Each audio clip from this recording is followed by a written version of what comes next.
Now, let me show you how you can rename tags on your MacBook. So I'm going to find any folder on the screen. For example, for me, it says untitled folder, but I'm going to get inside so I can actually browse the Finder app, the folders.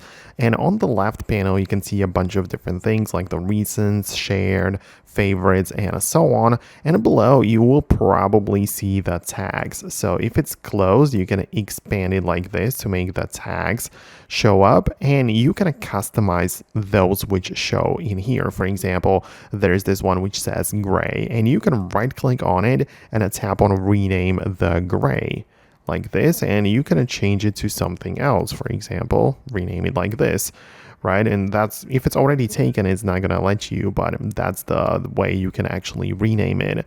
You can also click on all tags below, and it's gonna get to or show you all of them, and you can essentially right click on any of them, delete them, and rename them if you would want it to. You can obviously change the color and all of the stuff you wish to change about that.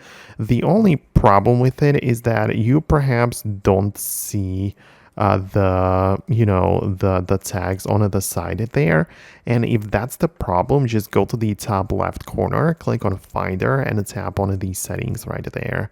And you can see we have the Finder settings, which decides what shows in the sidebar. And we want to make sure that the tags, recent tags, show up in here, because right now we cannot even access them or customize them.